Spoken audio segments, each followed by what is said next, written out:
빈 무덤 구덩이에 어머니를 넣고는 생매장을 하고 돌아왔던 것이죠. 그게 인간입니다. 인간이 악하면 짐승만도 못한 존재. 이게 중국에서 실제 일어난 일이에요. 정말 가슴 아픈 일이 아닐 수 없습니다. 참으로 무서운 세상이죠. 성도들이 이 세상을 살아가면서 우리는 세상과 달라야 하고 또 하나님의 말씀을 기준으로 부모를 공경하고 자녀를 사랑하며 하나님을 섬기는 삶을 살아야 진정한 행복, 축복을 경험하게 돼요. 어버이 주일을 맞이해서 또 가정의 달을 맞아서 자녀들을 사랑하고 믿음으로 양육하고 부모를 공경하고 효도하는 하나님이 명령하신 대로 살아가면 세상은 더욱 밝아지고 우리의 삶은 행복해질 것입니다. 우리는 이렇게 부모를 섬기고 자녀를 돌아볼 때 어떻게 가정을 아름답게 섬기고 행복하게 만들까? 성경에서 여러 가지 말씀을 찾을 수 있지만 오늘은 특별히 예수님의 어린 시절을 보면서 부모를 어떻게 공경하고 효도하고 사랑했는지를 주목해서 보려고 합니다. 우리는 예수님만큼만 한다면 부모를 잘 섬길 수 있어요. 우리 주님이 어린 시절에 어떤 모습이었는지 이 누가복음 2장에서 12살 때 예수님에게 일어난 일들을 통해 예수님의 어린 시절 30세의 공생의 사역을 나가기 전까지의 청년 시절이 어떠했는지를 단적으로 알 수 있습니다. 물론 성경에서 예수님의 어린 시절에 대해서 많이 이야기하는 건 아니에요. 짧게 다루고 있고 또 12살 난 때 예루살렘 성전에 가서 교사들과 함께 대화하고 또 예수님을 잃어버렸던 이 실종 사건이 오늘 본문에만 기록이 되어 있지만 이 하나의 짧은 본문 속에서 우리는 어떻게 가정을 섬기고 부모님을 공경했는지 예수님이 모델이고 주님을 통해서 알 수 있습니다. 예수님은 어렸을 때부터 30세에 이르기까지 가정에 충실하셨고 부모를 섬겼고요. 어린 동생들을 돌보아서 소년 가장의 역할을 충분히 감당했다는 거예요. 12살이면 굉장히 어리죠. 요즘 같으면 초등학교 한 6학년 정도 되는 나이겠죠. 그런데 옛날 2000년 전에 12살은 어떨까요? 지금도 시골에 가면요. 제가 어렸을 때 초등학교 5학년, 6학년 정도 되면 소를 몰고 집안일을 돌봅니다. 남자 장정은 못해도 그래도 장정의 3분의 1, 2 정도의 역할을 감당하는 게 시골에서의 소년의 모습이에요. 저도 일 많이 했습니다. 곱게 자란 것처럼 보이죠, 그죠? 일 많이 했어요. 깜짝 놀라요. 시골에서 뭐 벼농사, 밭농사, 모든 농사들 다 감당하는 나이가 12살, 13살이에요. 하나의 노동력이에요. 2000년 전, 3000년 전엔 더 했을 것입니다. 가난했던 시절에. 게다가 기다릴 수명이 짧아서 부모님들이 일찍 돌아가십니다. 요셉, 예수님의 육신의 어머니가 마리아고 아버지가 요셉이죠. 그런데요, 예수님이 30세 공생의 사역을 나섰을 때에 요셉의 이름이 등장하지 않습니다. 예수님의 어머니 마리아와 동생들이 예수님을 찾아다녔다는 기록은 있지만 아버지 요셉은 등장하지 않는 이유는 역사학자들은 말해요. 일찍 죽었을 것이다. 일찍 죽었다면 그 예수님의 가정의 가장이 누굽니까? 바로 예수님이죠. 맏아들이죠. 그러니 가정을 책임져야 돼요. 세상을 구원하는 십자가를 지고 일찍 길을 나설 수 있지만 예수님은 그렇게 할 수 없었던 것은 가정을 책임지셔야 했던 거죠. 12세의 나이 그때부터 그리고 어린 시절, 청소년 시절 예수님을 보면 가정으로 돌아가서 오늘 말씀 뒷부분에 나오죠. 나사렛에 이르러 순종하여 받으시더라. 주님의 모습은 30세가 될 때까지 결혼도 하지 않고 가족들을 돌보며 어머니를 섬기며 동생들, 어린 동생들이 얼마나 잘 먹습니까? 잘 보채입니까? 책임지고 가장의 역할을 감당했다는 거예요. 얼마나 꿈이 많고 또 욕심도 많고 가지고 싶은 그런 나이 아닙니까?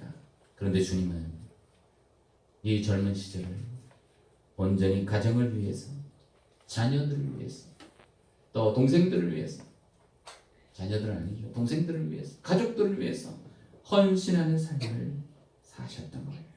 그것도 18년 동안 결혼도 하지 않은 채 일하면서 온전히 가정을 섬겼어요. 그것이 가정의 기둥이 되셨던 예수님의 어린 시절, 청소년 시절, 청년 시절이었습니다. 희생하고 헌신하셨던 주님의 모습. 예수님은 가정을 버리지 않았습니다. 요즘 시대에 가정을 버리는 일들이 얼마나 많습니까? 나의 책임, 나의 역할, 나의 사명을 놓쳐버리고 내 마음대로 개인주의와 이기주의가 만연하여 나의 생각과 나의 뜻대로 살아가는 무서운 시대죠. 주님은 가정을 버리지 않습니다. 어머니를 버리지 않습니다. 동생들을 버리지 않습니다. 자녀들, 동생들이 자라서 제 몫을 감당할 나이가 될 때까지 30세가 될 때까지 가정에 충실하셨고 육신의 부모와 가족들을 돌보는 일에 최선을 다하셨다는 사실을 우리는 말씀을 이 누가복음 2장을 들여다보면 알 수가 있는 대단하신 주님, 우리에게 이러한 예수님의 모습을 감동을 던져주고 또 놀라움을 선사합니다. 우리가 어떻게 살아야 하느냐, 어떻게 부모님을 섬기고 가정을 섬기고 책임을 져야 하느냐, 주님을 통해서 알 수가 있습니다. 예수를 잘 믿는다고 하지만 가정을 버리거나 책임을 또 의무를 저버리는 일들이 얼마나 많이 일어나고 있습니까? 올바른 신앙이 될 수가 없는 것이죠. 나의 가정, 나의 부모, 나의 자녀들을 더욱 사랑하고 최선을 다하여 돌보고 부모를 공경하고 부모님에게 효도하며 자녀들을 사랑하고 생명까지 내어주신 주님처럼 믿음으로 양육하는, 그래서 하나님을 기쁘시게 하며 또 하나님 주신 그 사명을 감당하는 성도들 되시기를 주의 이름으로 축원합니다. 그렇다면 오늘 본문의 사건, 예수님이 12살 날 때 예루살렘에서 잃어버린 예수님 실종 사건을 다루고 있는 이유가 뭘까요? 성경은 이 누가복음에서는 예수님이 해마다 6월절이 되어서 다녀왔을 것입니다. 12살 났을 때 예루살렘에서 동행들과 떨어져서 예수님을 잃어버렸다. 예수님이 가출한 것도 아닙니다. 예수님을 잃어버린 것도 아니에요. 그저 우리가 알 수 있는 것은 예수님의 실종이 아니라 오늘 말씀을 보니까 본질은 예수님이 있으셔야 할 곳에, 계셔야 할 곳에 단지 머물러 있었을 뿐이에요. 예수님이 실제로 있으셔야 할 곳은 나사렛이 아니라 베들레헴이 아니라 예루살렘, 아버지 집이었다는 것을 오늘 말씀이 강조하고 있는 거예요.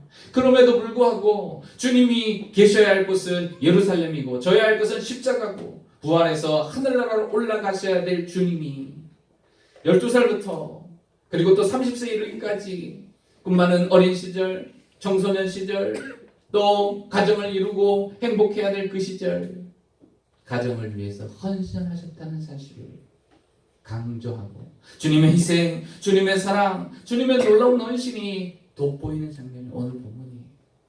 그래서 예수님을 찾아온 요셉과 마리아에게 주님이 49절에서 이렇게 말씀하시죠. 어찌하여 나를 찾으셨나이까? 내가 내 아버지 집에 있어야 될 줄을 알지 못하셨나이까? 깜짝 놀랄 말씀을 하시죠. 주님이 계실 곳은 나사렛 요셉의 집이 아니라 아버지의 집이라는 거예요. 아버지의 집. 요셉과 마리아는 이것을 도무지 모르죠. 주님이 존재가 어떤 존재인지, 어떤 목적을 가지고 이 세상에 오셨는지 아직 깨닫지 못했어요. 주님이 행하실 본질적인 일은 나무를 자르고 토불을 켜고 그리고 다듬는 일이 또 맞추어서 가구를 만드는 목수의 일이 아니었어요. 세상을 구원하는 아버지의 뜻대로 자기의 십자가를 지고 희생하고 또 자기의 목숨을 많은 사람들에게 대속물로 내어주는, 그래서 모든 사람이 구원을 받도록 만드는 일이 주님이 하셔야 할 일이에요. 그래서 주님이 계실 곳은 예루살렘 성전이었던 것이죠. 주님께서 만일 예루살렘 성전에 계시지 않고 오로지 나사렛에서 목수의 일만을 평생 하셨다면 우리의 구원이 있을까요? 우리는 이렇게 예배를 드릴 수 있을까요? 우리는 예수님을 믿을 수 있을까요? 믿을 수 없어요. 그래서 우리는 주님께 감사해야 돼요. 예수님께서 12살 날 때에 예루살렘에 머물러서 내 아버지 집에 내가 있어야 할 줄 모르셨나이까 하셨던 이 일탈의 행위가 우리에게 주는 것은 주님이 가지셔야 될 본질적인 사명과 있으셔야 할 자리가 예루살렘이었고 십자가였다는 사실.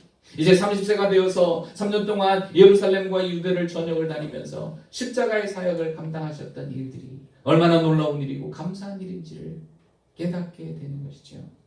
주님은 내 아버지 집에서 그 일을 이루실 때까지 30세가 되도록 가정에 충실하셨습니다. 그리고 내 아버지 집에 십자가를 지시고 들어가시고, 그리고 영원한 새 하늘과 새 땅이 이루어진 새 예루살렘 하늘 성전으로 들어가셨던 것이죠. 우리에게 주는 교훈이 뭘까요? 우리도 주님처럼 때가 되면 내 아버지 집에 있어야 할 줄을 알아야 한다는 것입니다. 그저 우리는 세상의 만족을 위해서, 나의 만족을 위해서 살아가고 열심히 공부하고 일하지만 어느 순간 내가 예수 믿고 하나님의 자녀가 된 후에 깨닫게 되는 것이 있습니다. 나의 인생의 목적이, 나의 삶의 목표가, 나의 비전이 이 땅에 있는 것이 아니라 내 아버지 집에서 하나님의 영광을 위하여, 예수님처럼 하늘나라의 영광을 위하여 살아가는 것이 우리의 본질적인 목표라는 것을 깨닫게 됩니다. 누구를 통해서요? 예수님을 통해서. 주님이 왜 12살 날, 왜 이렇게 일탈의 행위를 우리에게 보여주신 것일까? 성경을 생각하고 묵상하면서 돌아보면 깨닫게 되는 것은 우리에게 가르쳐 주신 것. 우리의 인생이 내 아버지 집으로 돌아갑니다. 우리는 이 땅에서 영원히 머무는 게 아니에요. 이 육신 가지고 이 땅에서 이 가족 가운데 이 일을 하면서 평생 사는 게 아니에요. 우리의 본향이 하나님 앞에 돌아갑니다. 그래서 내가 있어야 할 곳은 나사렛 목수의 일이 아니라 예루살렘 성전 아버지 집이라는 주님의 고백. 오늘 우리의 고백입니다. 오늘 나의 고백입니다. 내가 어디에 살아갑니까? 어디에서 눈을 뜰까요? 어디를 향하고 있습니까? 우리는요, 영원한 하늘 아버지 집 하나님께로 가고 있습니다. 내가 있어야 할 곳은 영원한 하늘나라 아버지 집임을 기억하고 미리 주의 전에 나와 주의 전에서 봉사하고 섬기고 충성하고 헌신하는 것이 얼마나 귀한 것인지를 깨달아야 합니다. 철이 들고 성장하면 가정을 위해서 뭔가를 하죠. 믿음 생활도 그래요. 믿음이 자라서 주님이 주신 은혜와 사랑 감사해요. 우리는 어떻게 살아갑니까? 가정에서 또 봉사하고 섬기는 일이 이제는 확대되어서 주의 나라와 영광을 위해서 교회를 사랑하고 섬기고 충성하고 헌신하고 아버지 집에 거하는 삶을 가치 있는 삶으로 여기는 것입니다. 교회에서 봉사하고 충성하고 헌신하고 성가되고 교사하고 주의 일을 하면요, 봉급을 주고 사례를 주고 뭐 선물을 줍니까? 그렇지 않잖아요. 우리가 해야 할 철이든 진정한 사명이기 때문에 주님이 보여주셨어요. 아버지 집에 거하는 것을 깨닫고 헌신하고 충성하며 살아갈 때가 온다는 거예요. 오늘 우리 모든 성도들의 삶이 주의 일에 봉사하고 주님 전에서, 아버지 전에서, 주님의 교회에서 섬기고 예배하고 충성하는 일, 기쁨과 감격과 즐거움이 되시길 주의 이름으로 축원합니다. 주의 일에 봉사하고 헌신하는 일이요, 기쁨과 감격이 되지 못하고 십자가가 되고 괴로움이 된다면 참 슬픈 일이에요. 주의 일이 슬픈 것이 아니라 나의 믿음이 그만큼 약해져 있는 거예요. 그래서 하나님 집에서, 아버지 집에서 헌신하고 내 아버지 집에서 일하고 섬기고 봉사하고 충성하는 일이 기쁨이 되고 감격이 돼요. 십자가가 되고 괴로움이 되면 헌신하는 시간이 아까운 거예요. 오늘 우리의 헌신, 주를 사랑하는 믿음의 삶, 성전에서의 충성의 삶, 날마다 감격과 기쁨이 될 수 있도록 항상 우리의 믿음이 새로워지고 건강해지시길 주의 이름으로 축원합니다. 예수님은 내 아버지 집에 있어야 할 줄을 알지 못하셨나이까? 하셨으면 예루살렘 성전에 머물러 계셔야 되죠. 그런데 어떻게 결정합니까? 부모를 따라 나사렛에 이르러 순종하여 받으시더라. 순종하여 받으시더라는 말은 자발적으로 복종하셨다는 것입니다. 자발적으로 헌신하셨다는 거예요. 예수님이 30세에 길을 나서서 십자가를 지실 것을 알고 계셨을 것입니다. 그때까지 이제는 육신의 가족, 부모님을 위해서 일할 때가 얼마 남지 않았다는 것을 아시기 때문에 그때까지 결혼도 하지 않고 집을 위해서, 가정을 위해서 충실하셨습니다. 주님의 헌신을 볼 수 있죠. 때를 하시기 때문에 이제 더 이상 섬기고 효도하고 동생들을 돌볼 수 있는 시간이 없다는 사실을 아는 순간 주님은 최선을 다하여 가족들을 섬기셨단 말이에요. 그래서 고향으로 돌아가서 순종하여 받으시더라. 십자가의 길을 걸어가시게 됩니다. 오늘 우리는 알아야 합니다. 나의 인생이 주님 앞에 서야 할 마지막 때가 있다는 것을 안다면 나의 믿음과 헌신의 자세가 달라야 하는 것이죠. 나의 때가 하나님 앞에 가야 하며 우리의 인생이 유한하다는 사실을 깨닫는다면 어찌 우리는 소홀할 수 있고 어찌 내 마음대로 살아갈 수 있고 어찌 하나님을 떠나 살 수 있습니까? 주의 전에 봉사하고 하나님을 기쁘시게 하고 내가 욕을 먹고 손해를 보고 어려워도 하나님을 위하여 살아가야 하는 것이죠. 그것이 주님이 보여주신 최선의 모습입니다. 며칠 전에요 그런 뉴스를 봤어요. 우리나라에 일어나는 일이 성남의 분당에 거주하는 50세 남성 A씨, 중국 사람과 우리나라 사람 좀 틀려요. 50세 남자 A씨는 어머니가 암으로 위독해졌어요. 그래서 지난주에 일어난 일이 4월 말에 결국 어머니가 돌아가셨습니다.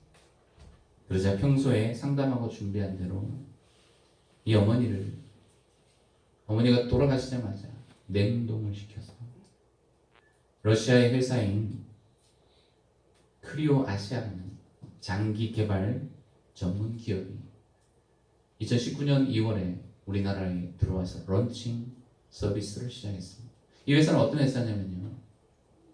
아직 의료 기술이 발달되지 않았기 때문에 사람이 죽으면 임종 직후에 바로 한 10분 내에 사람의 몸을 완벽하게 얼려서 기술이 발달된 먼 미래에 다시 살리는 서비스를 합니다. 웃기죠, 그죠? 이렇게 진짜 있는 거예요. 그래서 저도 깜짝 놀랐어요. 그래서 A씨라는 사람이 미리 상담을 하다 우리나라에 언론은 이렇게 보도했습니다. 한국 최초 냉동인간 1호. 사실은 냉동인간 1호는 아니죠. 죽은 사람인데 그죠? 냉동시신 1호라든지 뭐 냉동영안실 1호장 이렇게 표현해야 되는데요. 그렇게 표현합니다. 인간이란 참 그래요. 미래에 살려보겠다고 비용은 1억이라고 신청했어요. 러시아로 보냈던 거예요. 며칠 전에 일어난 일이. 이 어머니를 헤어지는 것이 너무 슬퍼서 이 어머니의 시신을 냉동시켜서 나중에 부활시키겠다. 살리겠다. 이 서비스를 계약하고 정식으로 처음 1호 시신을 러시아로 보내게 되었습니다. 분명 이 사람은요. 하나님을 모르는 사람일 거예요. 쓸데없는 일에 1억을 썼다. 여러분 1억을 세이브 하셨습니다. 그렇죠? 우리는요 그럴 필요가 전혀 없어요. 마지막 날에 주님 오실 때 우리를 다 살리셔서 다시 영원한 하늘나라에서 만나게 하시고 행복하게 하고 하나님을 섬기게 하실 줄로 믿습니다. 왜 그런 쓸데없는 일에 그 돈이 있으면 어려운 이웃이나 살아야지. 하나님을 모르니까요. 죽음 이후에 부활이 있다는 사실을 모르기 때문에 사람들은 그 어머니 어떻게든 다시 만나고 싶어서 냉동을 시켜서 보존하겠다고 결정하는 어리석은 엉뚱한 일에 최선을 다해요. 하나님을 모르면 그래요. 하나님을 알면 어떻습니까? 하나님을 알고 하나님을 깨닫고 믿으면 우리는 주의 일을 헌신하고 하나님을 더 사랑해요. 진정한 부모에 대한 효도는 뭘까요? 부모님을 전도해서 예수 믿고 함께 구원받게 하는 것. 진정한 자녀 사랑이 뭘까요? 자녀들에게 하나님의 말씀으로 믿음으로 양육하고 그들을 영원히 책임지는 것. 그들을 하나님의 나라에서도 만나는 것이 진정한 자녀 교육이에요. 그것이 진정한 사랑이에요. 사랑은 이 시대가 말하는 현재적인 사랑이 아니에요. 영원한 사랑. 다시 영원히 만나는 영원을 책임지는 사랑. 그런 사랑이 진짜 효도요. 진짜 사랑인 것이죠.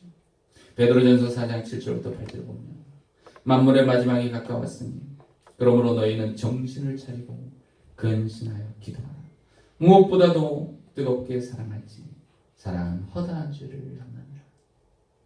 주님에 대한 사랑, 부모에 대한 사랑, 자녀에 대한 사랑, 하나님을 믿고 믿음 생활하여 그들을 진정 구원하고 그들을 하나님의 말씀으로 인도하여 영원한 천국에서 함께 영원히 살 수 있는 진정한 믿음, 진정한 구원, 진정한 효도와 자녀 교육에 최선을 다하는 것만이 부모를 효도하고 자녀를 사랑하는 길임을 깨닫고 저와 우리 성도님들 세상 다른 엉뚱한 일에 이 땅에 썩어질 일에 너무 몰두하지 말고 하나님 사랑하고 또 주의 말씀들을 믿음으로 살아서 행복한 가정 또 함께 영원히 아름다운 천국에서 영생을 누리는 부모님과 자녀들이 다 될 수 있기를 주의 이름으로 축원합니다. 우리 함께 기도합니다. 하나님 우리의 가정 예수 잘 믿는 가정 되게 하시고 우리 부모님과 자녀들 하나님 사랑하게 하시고 하나님의 말씀으로 양육하고 또 교육하여 영원한 천국에서 영원한 영생 복락을 누리는 진정한 구원, 진정한 회복의 역사가 일어날 수 있도록 인도하여 주시고 우리가 때가 되어 주의 나라를 위하여 헌신하고 봉사하여 많은 사람들을 온 세상이 구원을 받는 일에 주님처럼 내 아버지 집에 있어야 하며 주님 위하여 살아가는 것을 결단하고 헌신하는 일을 최고의 가치로 여기는 하나님의 자녀들이 되게 하여 주옵소서. 우리 같이 기도합니다. 주여 하나님 아버지 감사합니다. 하나님의 나라와 영광을 위하여 믿음으로 살게 하여 주시고 영원한 구원을 소망하며 영생을 누리는 자들 되게 하여 주시며 감사합니다.